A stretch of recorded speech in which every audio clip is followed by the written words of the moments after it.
Gordon,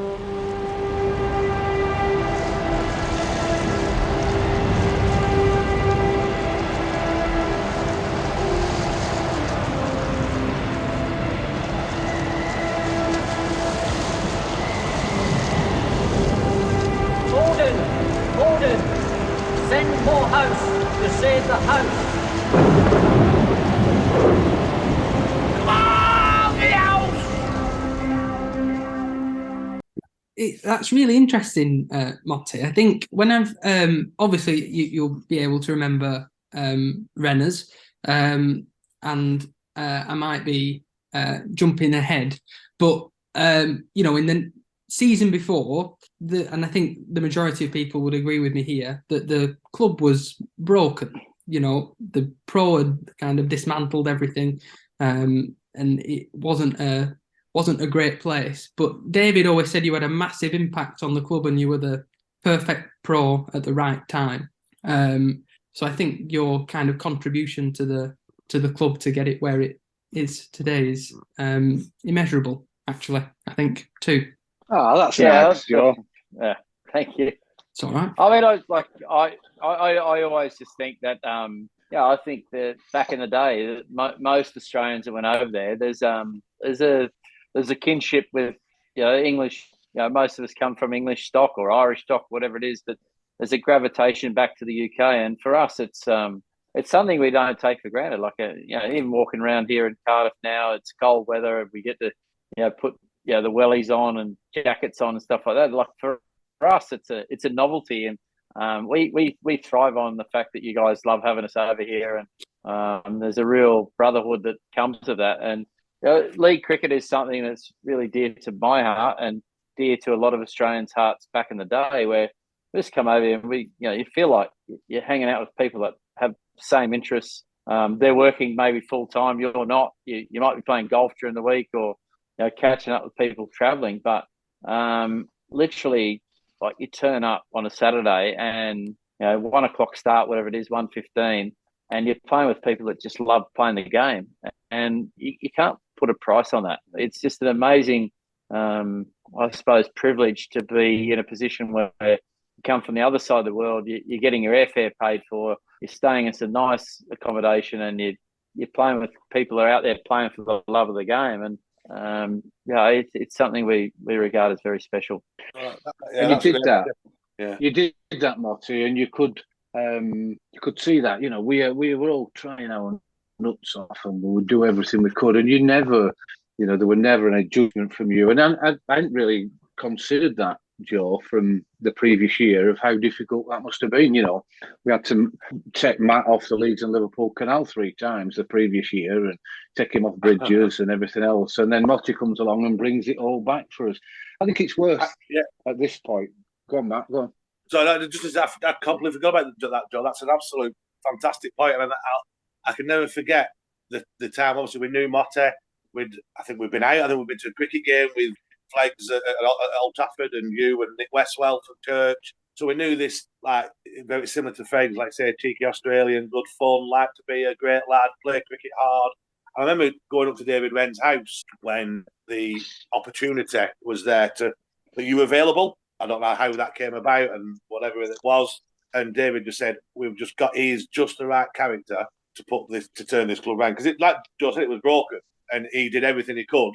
I don't know how hard it was or whatever, but he was adamant that you would be that person for that year, whatever length of time, to turn that round, and it did, and it made everybody smile again. We didn't have a great season. I think we were fourth to bottom, and I think the year before we came second with Corrie, or third. But it was just the whole turnaround of how the club felt and the atmosphere and the people smiling again was absolutely massive.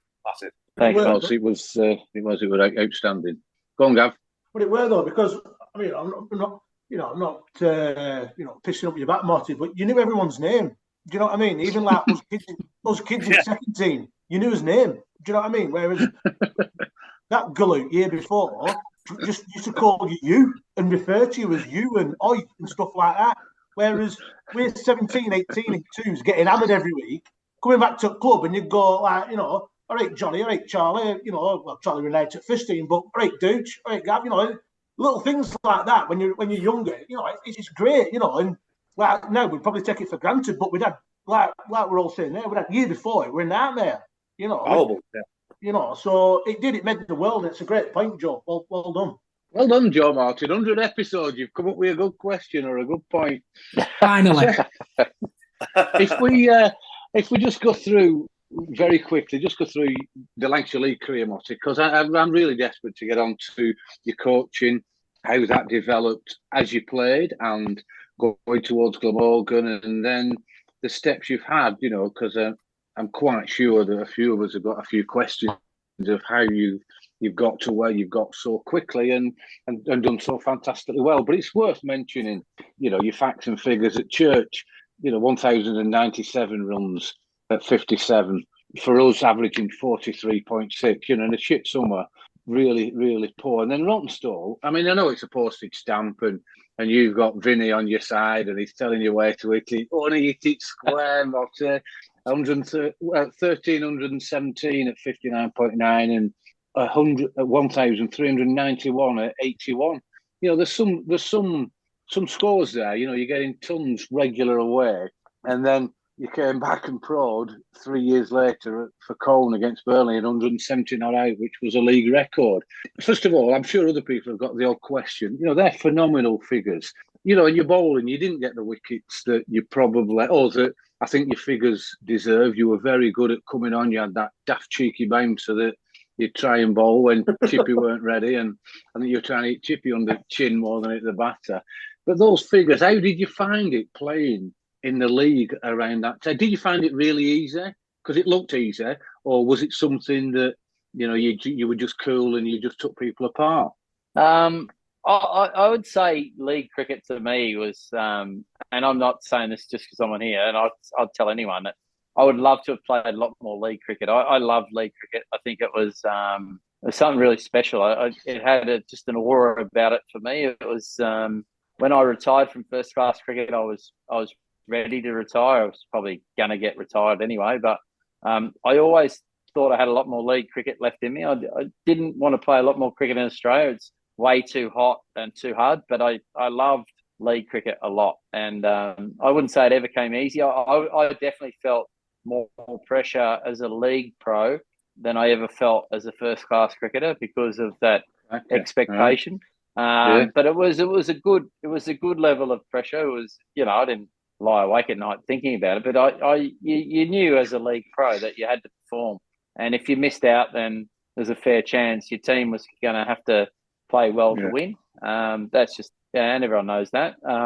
So I like that, and I just love the atmosphere. I love the fact that it's the centre of the hub for the town, and people love turning up to league cricket and having a pint, and, a pie or whatever it is, and afterwards you sit around and talk to your players, you talk to the punters, whatever. So I wouldn't say I ever found it easy, but I loved it. I loved every minute of it, and if there's anything I regret, that I didn't get to play a couple more years of it. Right, and you would have continued to get those runs, I'm sure you would, the way you set yourself up, and you knew you knew the style, and I'm not blowing smoke up your arse now, but it would be in the way the league is at the moment. If you had a 27-year-old Matthew Mott playing in it, that they would, whoever you played for. And I'm not decrying the pros that are playing now at all, because there's some fantastic bowlers, better bowlers than you would have been, you were, but you would have just manufactured the games around and done it. So that's interesting to hear that, Mottey. So I'm going to move on now to how you started to develop into a coach, and you thought, look, this is for me. You always thought a lot about the game. But before we do that, just quickly go around the room. Matt, anything you want to just chat about before or clarify before we move on to Motty's coaching career? Just three quick points. There's one, he got all them runs at Rottenstall, Jez, because he used to nick it to gully and not get given out. And then come in dressing room and say, I were nowhere near it, Jez. That big stupid grin on his face. Well, there was that. There was the other one. I don't know if I told it last time you were on, but you mentioned your Canadian girlfriend, and I don't even remember the time. You lived just around the corner from where I live in Burnley, and this one I had good friend of mine was lodging with me at the time, like called John Elm. He's a proper character. Never played cricket, not into it at all. And we were getting ready to go out somewhere, and he'd just got his jeans on. He's very slight, nothing there, with a little bit of a belly on. I'll never forget. What was she called? That girl from Canada, Krista. That's it. She wanted you must be going out, and you'd no ironing board or iron. So she walked down the road. It was literally five houses away. So she walked down the road, and there's a knock on the door. And all of a sudden, he opened the door. He's got his jeans on, his shoes, and his little belly just hanging over his belt. He said, and I stood there. He said, and this absolutely gorgeous blonde stood at the door. He said, so I breathed in, so she couldn't see my little pot belly. He said, is Matt in? He's like, what do you want with Matt? With his Canadian accent, you know, Matthew just wants to buy the iron or the ironing board. So that tale, and he said he was speaking with a really high voice because he was breathing in to pull his little pot belly. So that was another classic tale. And the other one, I just want to ask you whatever happened. Do you remember in that year, a guy at Aslington called Hamish Anthony, West Indian pro? Can you remember him, Motty, or not?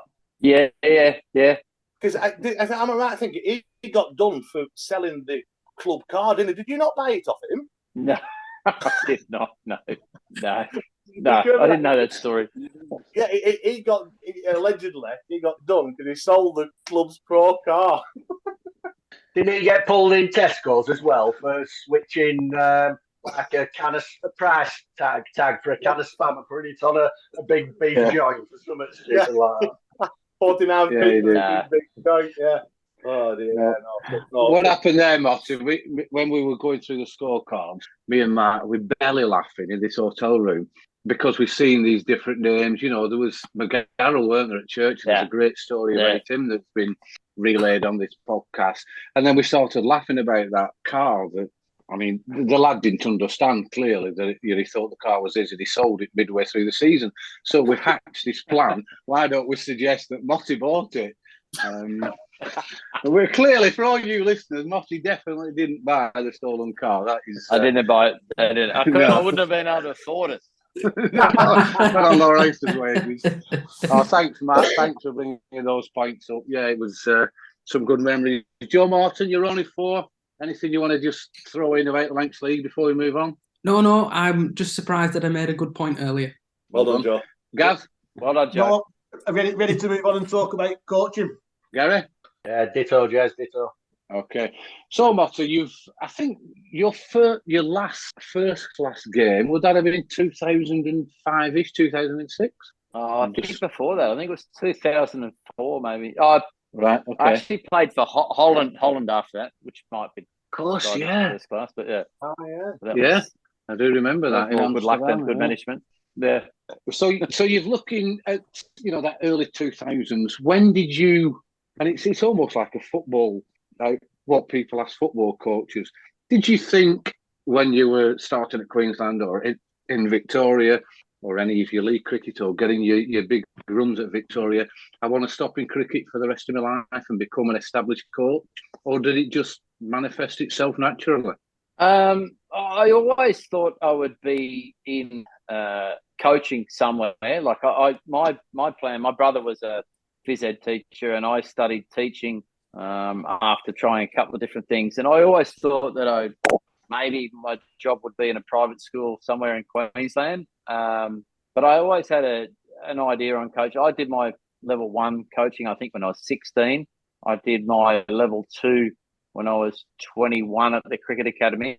And then, so I always had an idea that would definitely be a possibility down the track. I didn't ever think that I'd be a full-time coach like I am now, but I was winding up my cricket for Victoria. I was definitely probably at the back end of my career and thinking about what was next. And I was probably thinking I'd return back to Queensland and maybe look for a development officer's type role. When a guy that coached me when I was 19, Dave Gilbert, who coached over here at Surrey and was the CEO of Cricket New South Wales, rang me out of the blue. It was literally on the end of season drink. I was about 7 deep, enjoying the end of season sort of frivolity. And he asked me if I'd be interested in a role as the second 11 coach for New South Wales, and playing role. And for me, that was just like, I couldn't believe my luck. Like, seriously, you want me to sign on as a player and then I get a step into coaching? So I literally said to him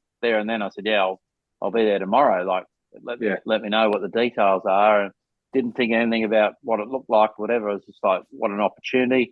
And as it turned out, I told Victoria, who I was still playing for, that I was going to do that. And they essentially offered me the same role for Victoria, but I thought New South Wales offered me first, and it would have been hard to probably coach the guys that I just finished playing with. So I went to New South Wales under Trevor Bayliss, who was the coach there, who ended up coaching England. He didn't know me from a bar of soap. He actually wanted a fast bowling coach as assistant. So I was almost forced on him. And, for a long time, I thought he didn't really like me either, because I was forced on him. But we became really good mates, and it was the best move I've ever made. I sort of jumped the queue probably 3 or 4 years ahead of some of my contemporaries. And it was literally, I did a year of that as player coach. It was the hardest role I've ever done, because all I'd ever done was sort of look after myself in preparation, but I had to sort of coach everyone. And I didn't play that well under those circumstances, and I knew it was time. And as it turned out, Cricket Australia brought in a rule where you had to have a certain amount of players under a certain age, so I was able to seamlessly move out of that role. But it was a big move for me. Motty, sorry, Jez, just quickly there. Sorry, Motty. When you got that opportunity at New South Wales, what is the level, like say the level 1 and level 2 coaching the same as is over here, where you go up to 1, 2, 3, 4, and 5? But what level of coaching would you have passed at that stage? It's a bit different, Matt. It's I actually spoke about this the other day over here. Is to me, probably level 1, 2, and 3 in Australia it's a bit almost too easy in certain ways, and I think somewhere in between, the English system's almost a little bit too hard to obtain. So level 4 over here is almost like obtaining a degree. And so my personal opinion is somewhere in between the two is the right balance. I think in Australia, definitely, like, if you played first class cricket, you can obtain level 2 pretty easily. And level 3, you need to be invited to attend, but essentially everyone that attends passes the test. Whereas over here, level 3 and level 4 it's almost 2 years of it's tough, isn't it? Yeah, pretty much full-time study. So I think there's pros and cons for both systems. I think somewhere in the middle is about the right mix. Yeah, good. Yeah, good. So I think, as you've alluded there, that Victoria were looking at, there obviously something that that the hierarchy and other people saw, and you taking your badges relatively early. Again, for me, it's fascinating that you've worked with Bayliss like that, who's gone on to do great and fantastic things, and you will learn a lot there, I'm sure. When you said player coach back then, was it just a coach and you coach fielding, bowling, batting, or did you have a specialised subject even back then? So I was like in charge of the second 11 team, so that was my main role, and so I was more of a general coach, but I also then, when time permitted, was an assistant coach, and obviously focused more on batting and fielding. Fast bowling wasn't really my thing, as you know, Jez. But it was an amazing role back in the time, and I look back on some of the players that I was lucky enough to coach, like the Steve Smiths, Josh Hazlewoods, Mitchell Starks, all those sort of guys come through. David Warner were all around that time. I started coaching at that time, so Ed Cowan, it was just an incredible era of New South Wales cricket back then. And I was just, Trevor Bayliss, obviously head coach, I was the assistant, but a lot of those young guys come through at that time. And it was an incredible environment to be a part of. Very, very highly productive era of New South Wales cricket, and obviously Australian cricket as well. And Motty, let's be fair, and for you, you've probably picked up a lot of what your traits, what you've got now. So you worked through that. What we're looking at there, we're going then to 2008ish, something like that, 2009. Yeah, around that time. 2009, 2010. Yeah, and then the Glamorgan job comes along. Is that about right for you? Yep. Yeah. So what happened there? How did that come? Well, I'd been at New South Wales cricket for 7 years by that stage. And the year before, sort of got offered an opportunity with New Zealand cricket. And, it was around the time my son Jai was about to be born. And Tara, my wife, and I sort of thought really strongly about that decision. And it was probably from a career point of view, the right time to move. But from a family point of view, wasn't quite that time. And then because we'd had that conversation, when the opportunity at Glamorgan came up, we're like, yeah, this is exactly the right time for us. Young child, no schooling. Let's go over and have a crack. And absolutely loved it. Part of the reason why we're here now. We had such an amazing time. We got looked after incredibly well. I enjoyed county cricket a lot.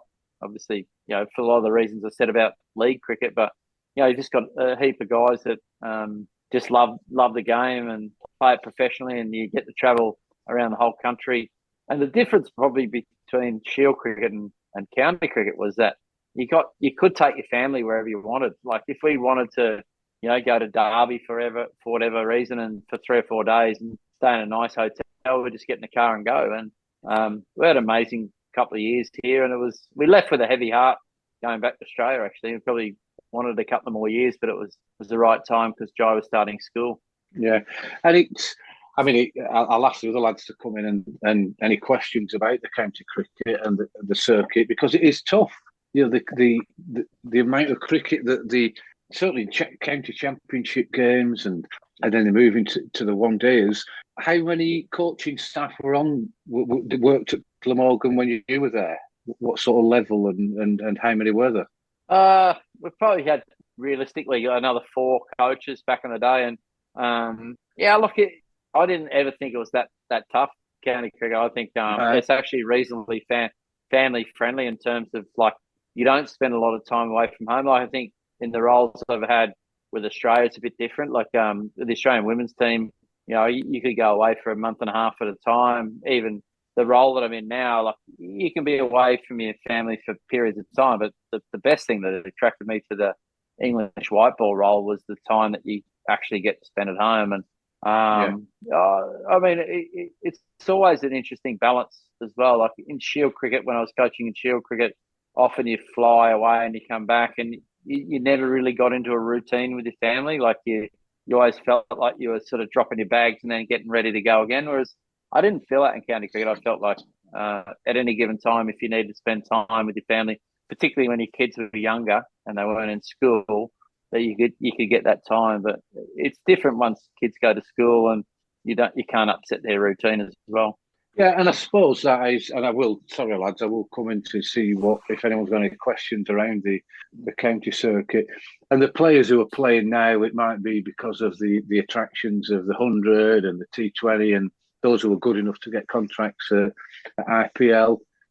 And I'm not putting words in your mouth, but the games I'm watching at Lancashire, and there's a lot of county cricket's on its arse. We're not managing to do this. The organisers are not doing this properly, and all the players are shattered. I find it a little bit difficult sometimes to get my head around. And I'm not suggesting they should go down the pit or anything, but it is a lifestyle. You're not travelling all over Australia or anything else. Has anyone else got any observations around the county cricket now, or when Motty was coaching at Glamorgan?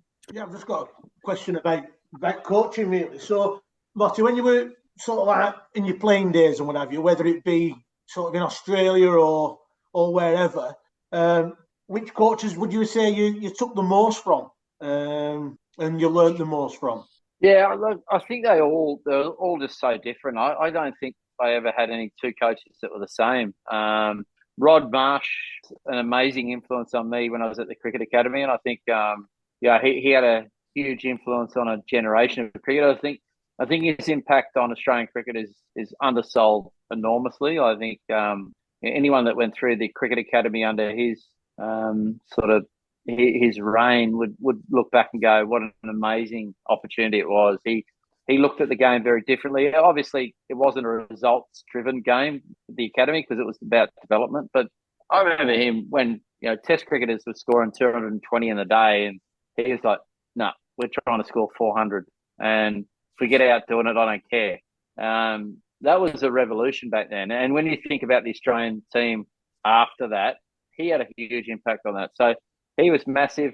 Dave Gilbert, I've already mentioned, was a big influence on me in particular in terms of just giving me great belief, probably as a player, but even as a coach. John Buchanan, who was an early coach at Queensland, just a lot of the man management stuff that he did. Like he wasn't your pure cricket coach. He wouldn't be someone that would talk about technique, but the way he subtly managed people and you didn't realise you were being managed was a real skill of his. So those guys were hugely impactful on me. And I've already mentioned Trevor Bayliss. I went from an environment in Victoria where I think we probably overanalyzed the game to someone like him who just kept the game so simple, and he spoke when he needed to speak, and his words are a premium. But every time he spoke, people took notice. So I think I was influenced by a number of people, but those ones probably stand out. Brilliant. Thanks, Motty. Gary, Joe, Matt, anything before we move on to Motty's career after Glamorgan? You all right, Joe? Nothing from me. So the Australian lady cricket that came along, I think, as the women's cricket has got stronger and stronger, the Australians have always dominated. Probably, I don't know, you probably have your own view, but the environment, the weather, how things develop in an outside world in Australia more than they do in probably most other countries. How did that opportunity come along for you, Motty? And you took it with both hands, and you were so successful in it. How did that happen? Yeah, so literally made a decision to come back from Glamorgan without a job, really. And I'd spoken to Pat Howard, who was the general manager of cricket in Australia at the time, and I'd spoken to him about opportunities. He said there wasn't any at the time, but he could see some coming up. So we moved back to Queensland basically because it would have a dip in the toe with Queensland cricket and Cricket Australia. And I picked up bits of work basically in the male and female pathway along the line. So I was doing literally anything from under 13s boys and girls up to 17s school sports Australia stuff. Loved it. And as it kept happening, the contracts kept getting like 30 days, then it got 60 days, 90 days. And then the Australian women's role came up at the same time as the Victorian men's role. So I was sort of like, which way do I go? And I'd spoken to a few people and they said that women's cricket was definitely on the rise. There was going to be a real injection of funding, and it was an opportunity for, to make a real impact. And best decision I ever made, I ended up choosing that. As you know, Fleggs was one of the people involved at the time. He spoke highly of women's cricket, and Belinda Clark and Pat Howard back then convinced me there was a good opportunity. And to be honest, the first couple of years was hard work.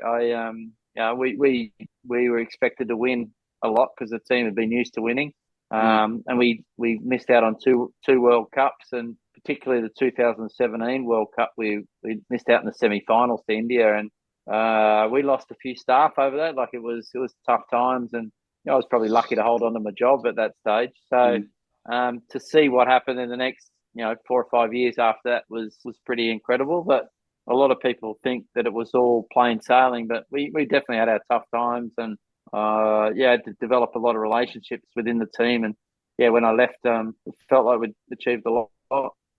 So was that? Sorry, Gav. Was that true? Were you close to losing your job in that period?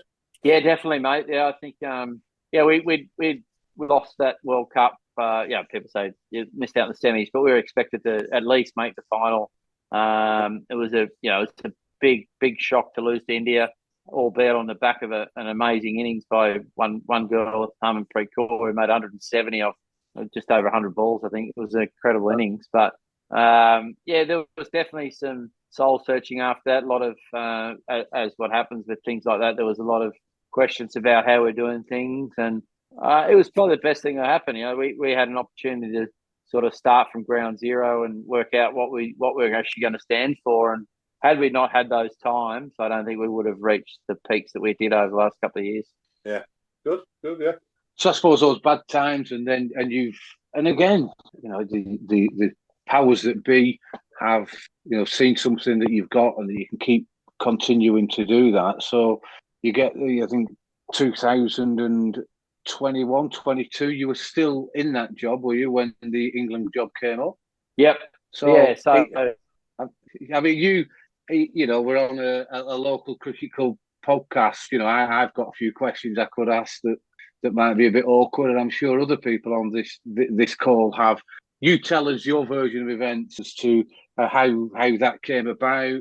You know, was it a shock? Did you expect it? Were people giving you the nod? How did it come about that you get approached by, you know, the premier international cricket side in the world?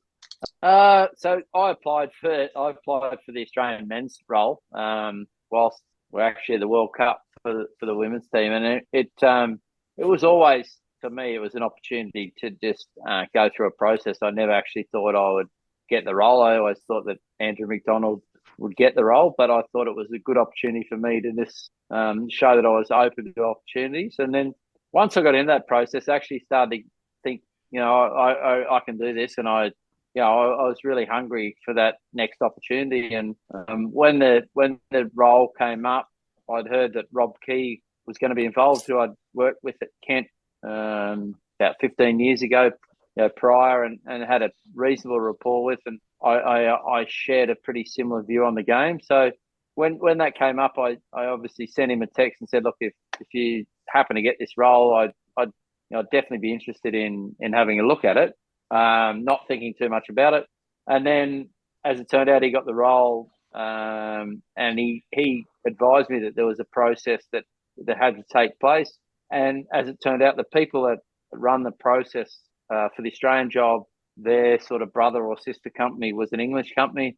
They had all my details, and they said that they'd put me on a shortlist for the role. So as it transpired, it was quite apparent that Brendan McCullum was going to get the red ball role. So I geared myself towards the white ball role. Went through 4 rounds of interviews, and ended up getting the role. And it's actually a really good process. I got to put myself across, and it was pretty stringent and enjoyed it. So they're external companies then that would interview, you know, for the Australian role and the English role. Is it you know, you haven't got some suits from the MCC with the ties and the sitting with the other external companies, are there? Yeah, I think a lot of those roles are done like that for that reason, you know, right, to keep any perceived bias out of it. And I just thought it was an amazing process. I had to work hard to get my way through. It was never at any stage did I feel I was going to get the role until I was actually told I was going to get it. So it was a good process. So Matt, was the process you just alluded to there, was the process that you went through something that could have involved the red ball game as well, or because how it came across over here was, I don't know whether I'd read it all right or followed it all right, that was the only role that was for interview, and you got that role. But you mentioned that there was something to do with the red ball in there, but it was quite apparent that Brendan McCullum was earmarked for that. So, was your name forward for that as well? No, well, when I first applied, I didn't know exactly it was going to be split up, but it became apparent that it was the roles were going to be split, which I was excited about. Throughout the Australian process, I pushed quite hard to see if the roles were going to be split. I personally wouldn't have taken the role if it was all-encompassing. I don't think that's something that would interest me in terms of family and balance and stuff like that, because being away from home 11 months of the year doesn't interest me. But once I knew that the role was split, I was definitely a lot more excited about it. Right. Yeah. Good. And it's interesting that that's how it seems. You know, a lot of the international cricket teams are going now. They don't want that 11 months of the year. So, you know, over the last 3 or 4 years, I've watched quite a lot of international cricket, certainly Test matches, and I've got to say, and Rob Key, I think it's fantastic, and the way you've described it there, I thought it was all down to Rob Key picking you and Brendan McCullum, you know, doing what he's done with Ben Stokes, and it was all down to Rob Key's magic. But obviously, there's a process that goes behind that, which has to be transparent and has to be done right. How? And it's $1 million question, this, and I'll let other people come in. How could we, an English, let's look at the Test side, look so downtrodden, downbeaten, negative, not wanting to chase totals with Chris Silverwood, who so much time for, and he's done so well in county cricket and the coaching, and Joe Root. How was it changed? How can it's got to be a mindset, hasn't it? How 12 months, 18 months could change the whole cricket ethos, really. How does that happen? Well, to me, there's a few factors. I think COVID was a huge part of it. I think definitely the English team, I reckon, suffered more than anyone in the COVID period. They played a lot of cricket. And, I know that sounds like an excuse, but living in a bubble life the way they were was bloody hard work. And, they were a team that was pushed out there more than anyone, probably. The other side of it is once you reach rock bottom, as I said, for the women's team in 2017, when you apparently reach your rock bottom, there's an opportunity for change. And I don't think there's ever been a greater platform for Ben Stokes and Brenda McCullum to build off. They had literally, and they'll admit it themselves, they had nothing to lose. Like, they could try whatever they wanted, and it would always be better than where the team was at, because the team was at such a low ebb for a number of reasons. And they're mindful of that. They're very respectful of. I think back to Chris Silver, when I've chatted to him, I saw him in Australia, and I have complete empathy for what he was taking on. The COVID. He was a chairman of selectors. He was coach of both teams, which to me is so hard to comprehend. I just I think of how busy my mind is at the moment, how busy Brendan's is, and the fact that you have to combine those two. It's the English team plays more cricket than anyone else in the world. So all those factors inspired to where the team was at, and they had an opportunity for change. And they've used it incredibly well. But I don't think that you should ever look back on the other stuff as being negative. It was actually a platform to sort of build off, and I know the players within there are very respectful of that as well. Yeah, and it must be difficult for them, mustn't it? And I'm sure behind closed doors, and it will never come out in people's autobiographies that the Joe Root was absolutely rubbish at what he did, and Silverwood couldn't hold a candle to McCullum. It's all the circumstances that happened, and things have gone so well. Certainly the Test cricket, in the way it's just completely changed Test cricket. And the white ball, you're winning the World Cup. Anyone else got any views on that before we go on to the World Cup and the white ball that Motty's been doing? Sorry, Matthew. No, you go, Joe. Go on. I was just going to say, your record with Australia women was incredible. The data and stats behind, and your kind of win percentages are magnificent. And obviously you've had success with the England team now. What are the differences, or what are the challenges between coaching the women on the women's game and the men's game? Yeah, I definitely think the biggest challenge for us now as the men's team is in the Australian women's team, we always had the best choice, the best pick of every team. So we could always pick our best 11 regardless. What's apparent now over the next couple of years, the way the formats are and the way the crossover is, that in bilateral series in particular, we're never going to get our best 11 out on the park. That's just a fact. So the win, you talk about the win percentage. The win percentage for the women's was always completely transparent in terms of, if you had your best team, you should be expected to win. Over the next 2 to 3 years, we will often not pick our best 11. So those stats in between World Cups, I think, I'm just managing expectations a little bit here, but it's going to be less likely that we're going to win a high percentage of games, because we're never going to get to pick our best team. And that's where somewhere like Rob Key has been absolutely amazing in terms of managing those internal expectations around that. I think it's really important that we do that. We're going to go into World Cups with our best 15 or our best 11, but in between, I reckon it'll be very rarely that we get to pick our best 11. So that's the biggest thing for me. In terms of the age-old question about coaching females and males, I think it's like a school teacher. Like, what's easier, coaching or teaching males or females? You teach the individual. You find out a way to unlock their potential. Collaboratively work together and work out the best way forward, and that's what it is. I don't think it's ever male, female. I think it's also generational. I think today's generation want to be coached very differently to our generation. Certainly, they want things explained in a lot more detail. They want to understand the why a lot more. And so you need to take time to speak to them on an individual level and work out what the best plan is for them and for you as a coach. Excellent. Matt, just my question was when you're going back to how it has changed and maybe on where the test side have come from. Was that something you said that they almost admitted that they couldn't lose, whatever they were trying to do will be better than what's just gone forward? Would that have been something that McCullum would have gone into his interview process to talk about, and said, this is how I will approach it, this is what I want to do, and I don't know if you call it the baseball or whatever. What he's done, and I know people might say some of it might be good timing, a little bit fortunate, it's come off when it's come off, but he's had a proper strategy of that we're not playing test cricket like we used to. Would he have sold himself to that interview process with that in mind, do you think?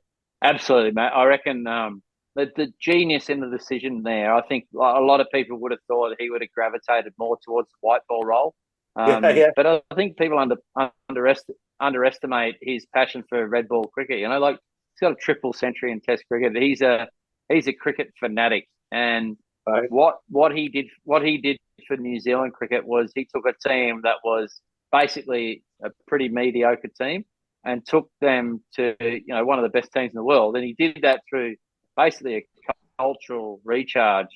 And I think having spoken to Rob Key, and he keeps his cards pretty close to his chest, but what he wanted was someone who would just completely come in and change things up, for good, for bad, whatever, but do something very differently and try and make a statement in terms of Test cricket. And I think that's when you look at it, rewind all things back. It was incredibly brave decision to get him in that role. Like he probably didn't have the culture, like the sort of coaching pedigree in terms of international, but his captaincy and the way he affected cultural change in New Zealand was something that they certainly looked for, and it's what it's turned out to be. He's come in, he's empowered his captain to be really bold, make big decisions. He's backed players like someone like Zach Crawley is a great example of a guy who clearly has got amazing talent. It didn't have the initial results, but I think in the past, England cricket may have dealt him a harsher card and maybe taken him out beforehand. But you're just starting to see, backing those players, to come good, that you think are good enough, and that mindset of, you can make mistakes, but if you're trying to be better every day, then you're going to keep packing you. And I think that's what Brendan does really well. Brilliant. Yeah. You can't ask for any more, can you, than just to try and make yourself better and express yourself there. That was interesting what you said, Motty. And he's, I listened to the Test match special and I watch it on TV, etc. When you mentioned about, you're not going to always have your best 11 available, and the Test side are going to have players that are coming in and going out, and they might, the big, after they've done so well in Pakistan, broke all records going. Most of the traditional English commentators were more interested in talking about how you're going to squeeze Johnny Bairstow back in. And you will have seen the interview, and McCullum straight afterwards said, why are we talking about this now? If he'll get back in and someone else, might get rested. And that is a culture that I don't think just English cricket fans, but all cricket fans will struggle to get their head round. But that's what McCullum's been brought in for, I think, to do that. Do you get the same grief of players are saying, well, I did so well previously for this, and it's like in football, we're arresting you because there's such a busy format. Does that happen at the international circuit? Yeah, it does. Definitely. Like, there's competition for spots all the time. And, I just spoke at a sort of coaches seminar at Loughborough the other day. And, part of the beauty of, what I just said about, not always get our best 11 is that we also then get to look at the next rung of talent. Yes.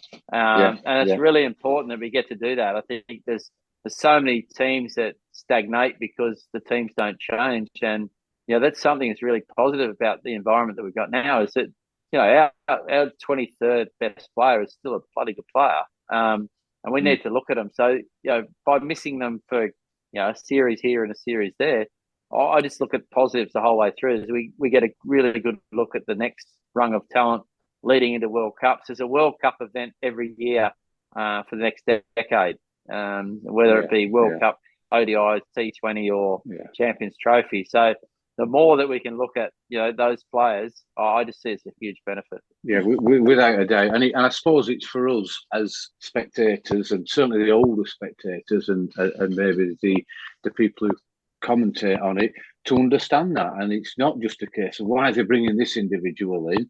And, and it is, you can go back to Jimmy Anderson and Stuart Broad. They want to play every game. But, they're walking wounded. They're aching, and it needs that.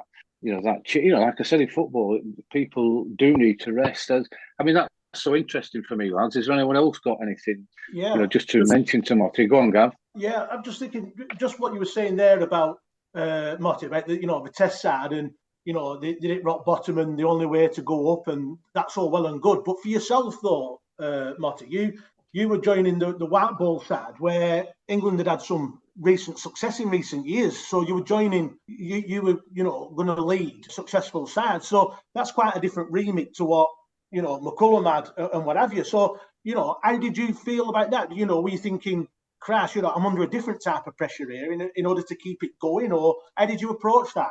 Yeah, I think I think my experience with the Australian women's team set me up pretty well for this, because I inherited a strong team back then, and the expectation was to win straight away as well. But I've coached different teams. That I've coached, Glamorgan were probably at the bottom of the rung at that time, and I coached New South Wales, but they were very similar sort of thing. Expectation was high, and I would guarantee 100% of the time, if you've got talented players as a coach, that's where you want to coach. So regardless of what's gone before you, or whatever, you look at the playing list, and you've got a chance if you've got talented players. And I did my research on on the English team as well, and I just knew there was a lot of talent there. Like everyone in Australia that I'd spoken to is like, there's some serious cricketers in England not playing, and that's always a good thing. So for me, we went through that journey with the first couple of months was in the role, and we had mixed results, whatever. I still knew deep down that if we got our stuff together, we're going to be a force in the World Cup. So that's a lot easier brief than having a team that's got no talent, and you got to try and drag them up to something that they're not. And there's equal pleasure in that. Don't get me wrong. If you've got a team that the bar is quite low and you drag them up a bit, you get equal pleasure out of that. But in terms of perception from outside, if you're going to be judged on your results, talent is a big thing to have. If you've got a talented group of players, they're going to make every coach look a lot better. Without a doubt. And I also then think you go on to your egos as well. And if you've got that mindset that you've got, and McCullum's got, the egos tend to spread themselves out a little bit, and it's crikey, we're becoming a team again as opposed to individuals. We've been going for 2 hours here, Motty. I could carry on forever. But Gary, is there anything that you want to just bring up with Motty before we start winding it up in the next 10, 15? Yeah, similar thread in some respects. But what's your view of making it sustainable? I mean, we've enjoyed the last 2 or 3 years of white ball cricket, and obviously recent 12 months of red ball again. And sort of, the lads have all touched on the different outlook and the approach to it. It's fantastic. How do you make it sustainable in a white ball level? The figureheads of coach and captain have got some input, and particularly in test match side, obviously the pathways are quite established through county cricket and under 19s or A sides, and having tours and things like that, where you're really lining people up for a test career. How does that manifest itself in a white ball cricket, where it's very who's hot at the moment, and they can go around playing franchise cricket? But how does that translate into your opinion of making England's white ball team sustainably winners? Yeah, Gaz was actually part of my pitch when I went for the job. Is that I think the perception is a very good cricket team, the white ball cricket team, but and it sounds a bit like a cliche, but that journey from being very good to being great, and to me that's about a single-minded attitude to getting better every day. Like regardless of what you've already achieved, is what are you going to do tomorrow to actually be better at what you've done, and what have you learnt from yesterday, even though you've won. And I think my time with the Australian women's team was part of that. I think, as I said, the team was always successful, but when we went on that run of winning, I think it was 28 or 29 games in a row, it wasn't about attaining that as such, but it was about, okay, what are we going to do tomorrow that we didn't do today, and how are we going to get better? And I think that to me is that mindset. It's like not looking too far ahead about creating any sort of dynasty or whatever. It's like, what do we do well today? What can we take from that, and what can we get better at? And as long as you keep doing that from day to day, and you don't look too far ahead, I think that actually looks after what you've just talked about. I don't think you need to make too many grandiose statements about we're going to be this and we're going to be that. It's like, if we looked at today, what we did really well. And I think it's really important in any team that you spend a lot more time on what you did well. I think a lot of teams always nitpick on what they didn't do well, but spend a lot of time on what you did well, and then spend a bit of time on what you could do a little bit better. And let's take that into tomorrow. And then let's do that again, and let's keep doing that. I hate that statement, but it's part of what you need to think about. It's never being truly satisfied with what you've achieved. You're always aspiring for something a little bit more as well, but also celebrating when you have done well. Sure. I suppose the point might have been more about looking through who's coming through, not who's in the group of 23 at the moment and who's established, sort of semi-established on the edge of it. It's really, how do you, is it possible to take somebody at 10, 11, 12 and think they're going to be a fantastic, white ball cricketer, whereas at the moment those age groups pathways are really focused, I would imagine, more on 4-day, 5-day cricket as an end goal. Yeah, once again, really good point. I do think that I've coached my own son a little bit. I hate the word coaching because I just want to throw balls to him and let his coaches coach him. But I think there's a really important thing about pathways that we really need to make sure that basics are there. And for me, the basics are, as we mentioned earlier, about preserving your wicket as well.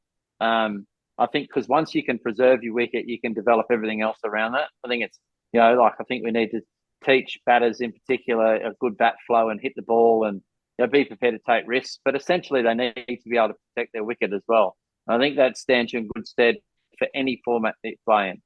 For bowlers, let's encourage them to bowl fast, but work on their accuracy as well. Spinners spin the ball hard because you can teach control later. So all those basics are still really important. So in the pathways, I'd love to see coaches, and I look back on my own journey as well, and I think there's times where, and I don't blame the coaches, but they probably taught more of a conservative way. And I think the way forward now is to push players to push their own boundaries and then pull them back rather than the other way. Yeah, does that answer your question? Yeah, I got you. Yeah. It doesn't that's such a different concept from what's gone on for so many years before, and you can see it in the cricket, and it's so entertaining. It's so watchable. Go on, Matt. I was just going to say, and Joe Martin just helped me and jump in here. I've always tried to tell at Lowerhouse. I kept in the second for the last 3 or 4 years, but just last year, for the first time, I've got involved in. Stan asked me to come and help with regards to junior cricket, and I've never been one that I would have liked to go in and teach under sixes and that kind of age where you haven't got any idea of the concept of cricket. But I always thought I would enjoy and be artistic, speaking to lads who are 11, 13, who have played a bit of cricket and just won a few things in and out. But when I've gone into the Wednesday nights at Lowerhouse, the difference from when we were coached, maybe not by as many coaches or as qualified people, is absolutely amazing. You've even got Stan, who, all joking apart, when we played cricket with him, was quite negative, defensive almost. The way he coaches people and the way he gets people across now is so different, so refreshing to how it probably would have been in our time. And I don't know what you think, Joe. What Matt's just said there about letting people express themselves and pull them back, I think we do that really, really well down there on a Wednesday night, don't we?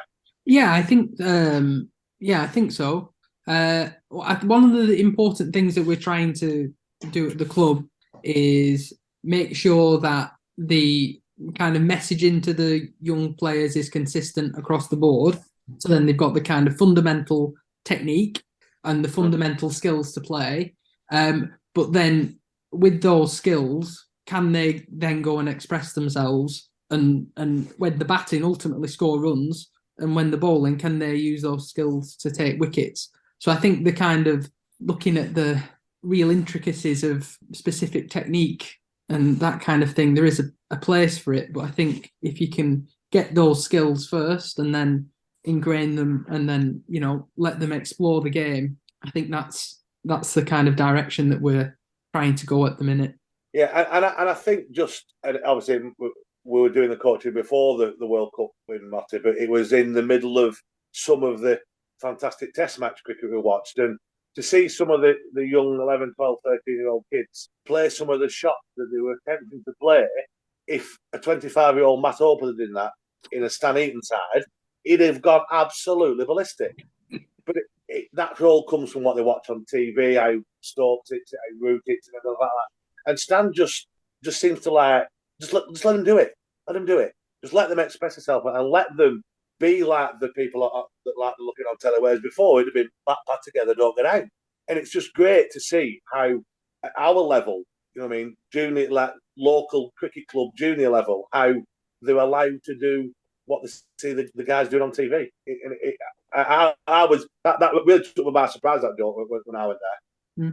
Really did take me by surprise how they're just allowed to express themselves. Of course, they get taught the basics. Of course, they get taught if they're constantly doing that and getting out or doing it wrong, whatever. Of course, they get reined in, but just to allow them to go and do it, it's just so refreshing.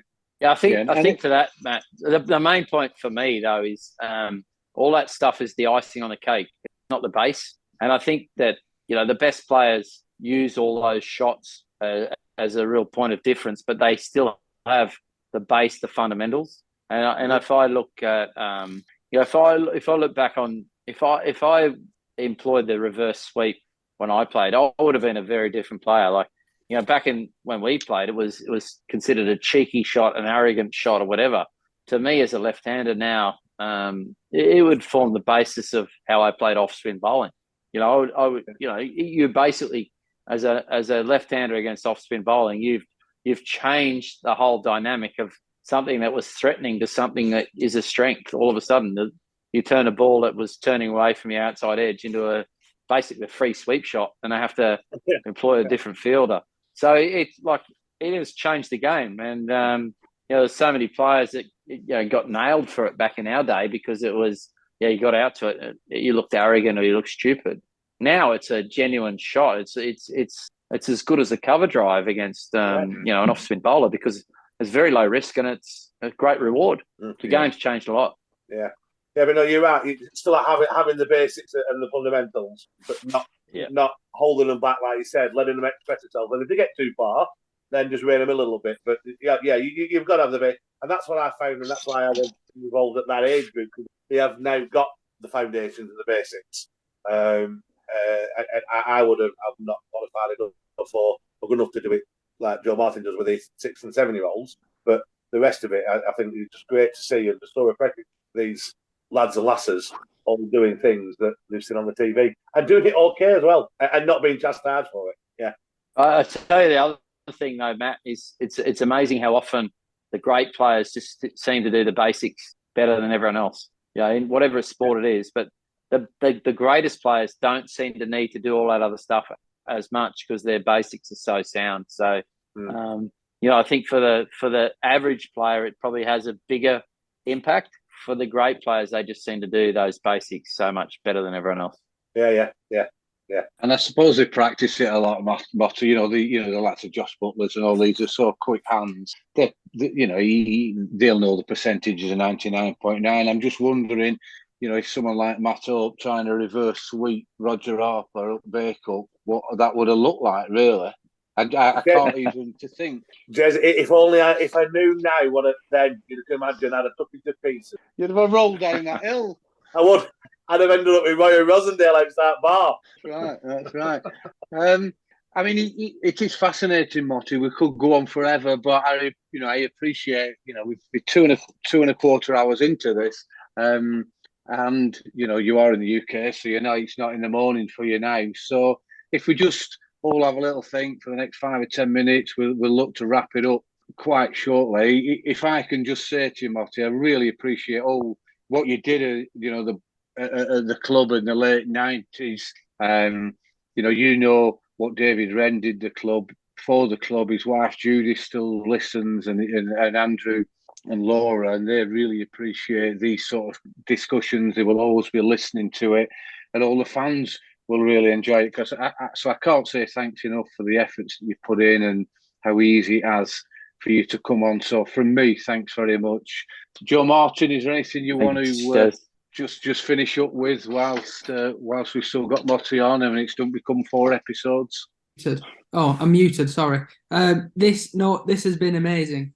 Really fantastic, because we've got a kind of perspective from the playing side, but also the coaching side that I think is often can be missed sometimes, certainly at amateur cricket. So to get that perspective has been incredible. So I really appreciate you spending the time. Yeah. So amazing. Cheers. And you just want to your last minute or two on? Yeah, sorry, Gav. Do you want to just do your? No, I just want to echo what's been said, really, Motty. Thanks for making the time and effort to come on. It's been a really, great insight. Obviously, everything that you've got on at the moment. So thanks for making time for us. Thanks very much.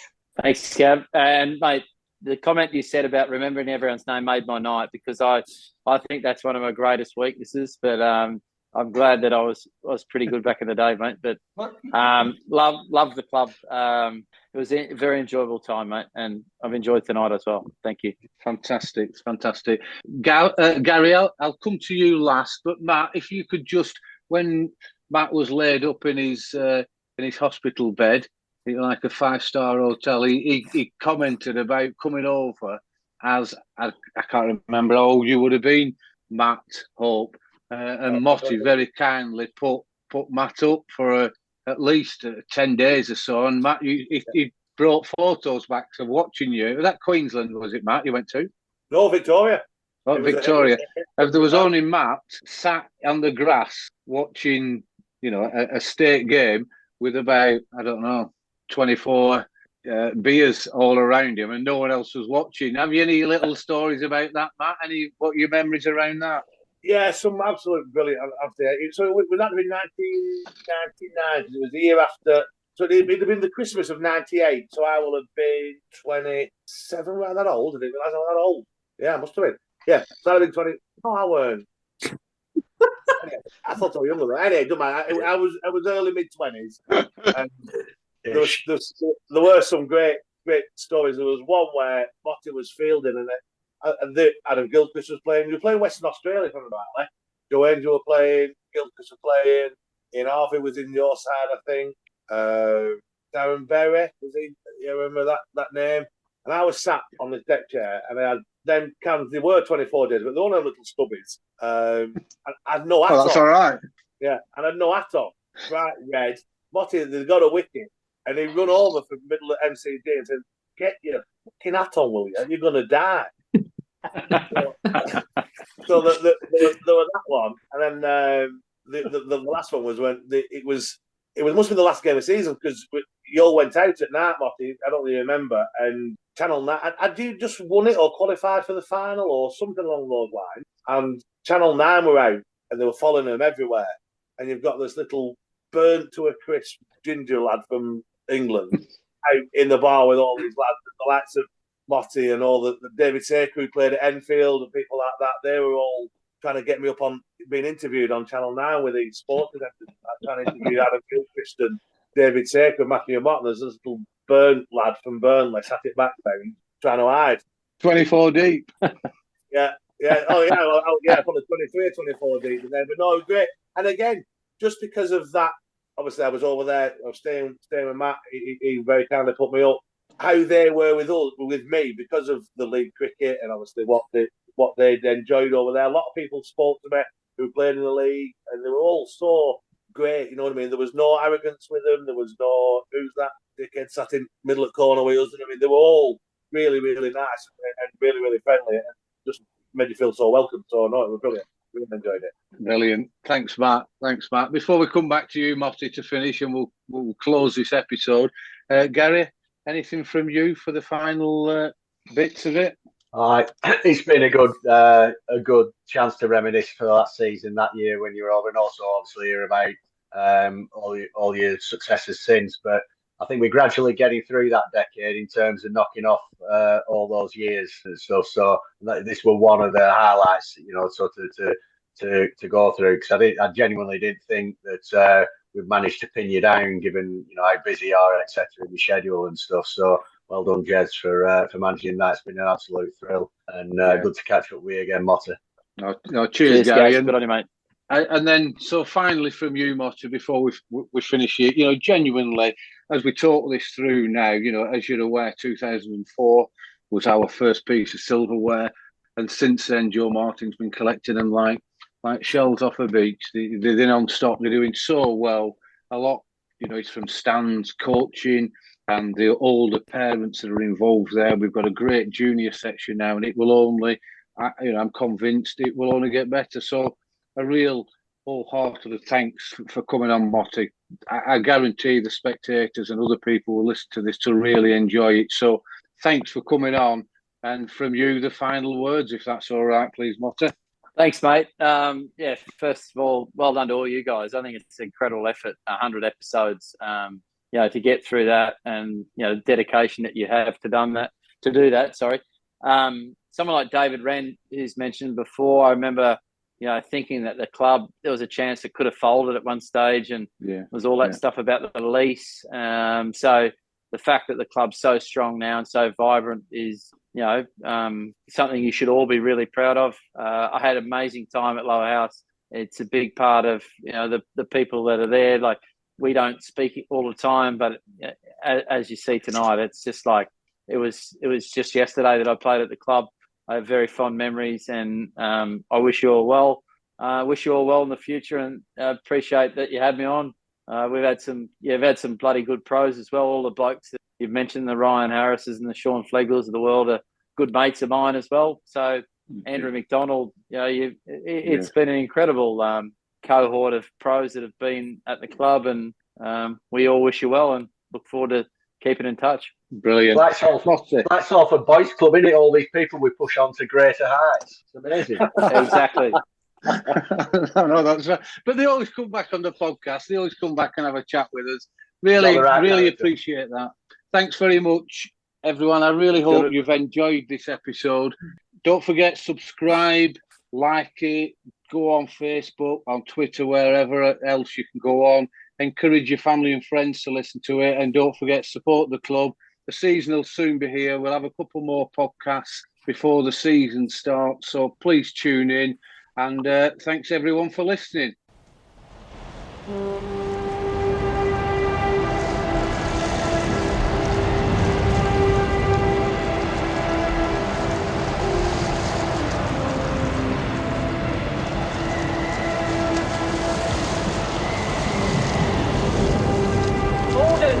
Gordon, send Moorhouse to save the house.